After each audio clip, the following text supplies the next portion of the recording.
யாருக்காகன்னு நீங்கள் இப்படி கத்துறீங்க? பார்க்கவே ரொம்ப மனசுக்கு கஷ்டமாக இருந்துச்சு இந்த வீடியோ பார்த்தோன்னே. நீங்கள் பாருங்கள், நான் நிறைய கருத்துக்கள் சொல்லியிருக்கேன். மக்கள் மலையில் ஓடாமல் நிற்கிறது, இந்த பேச்சு கேட்குறது அதிசயம் தான். இப்போ பார்த்துருப்பீங்க, இந்த மலையில் நனைஞ்சிக்கிட்டு பேசுகிறது யாருன்னு தெரியும் எல்லாருக்கும் நல்லாவே. ஒரு சீமான் தான். எதுக்காண்டி அவர் இப்படி பேசுகிறாரு அப்படின்னு நம்ம யோசிச்சுருக்கோமா? கொஞ்சமாவது யோசிச்சுருக்கோமான்னு தெரில. நீங்கள் யாருக்கு வேணால் ஓட்டு போடுங்க, அதை பற்றி பிரச்சனை கிடையாது. ஆனால் இப்படி இந்த மனுஷன் எதுக்காண்டி கத்துறான் அப்படின்னு கொஞ்சம் யோசிச்சு பாருங்கள். அதை யோசித்து பார்த்துட்டு அப்படியே நம்ம சொசைட்டிக்குள்ளே வாங்க. நம்ம இப்போ என்னென்ன பண்ணிக்கிட்டு இருக்கோம் அப்படின்னு.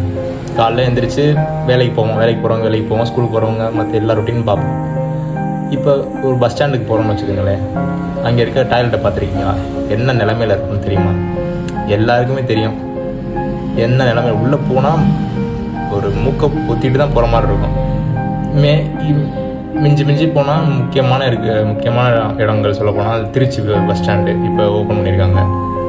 சென்னைக்கெலாம் பக்கம் பஸ் ஸ்டாண்டு, இந்த மாதிரி புதுசாக ஓப்பன் பண்ணியிருக்க பஸ் ஸ்டாண்டோட டாய்லெட்ஸ் கொஞ்சம் க்ளீனாக இருக்கும். ஏன்னா இப்போ ஓப்பன் பண்ணியிருக்காங்க. அதனால் ஒரு கிராமங்களில் உள்ள பஸ் ஸ்டாப்போ இல்லை ஒரு கிராமங்களில் உள்ள ரேஷன் கடையில் பார்த்தீங்கன்னா எங்கேயும் நியாய விலை கடைன்னு தான் பேர். எங்கேயும் நியாயமாக போடுறாங்க. எல்லாமே சிந்திச்சு வாக்களிங்க மக்களே.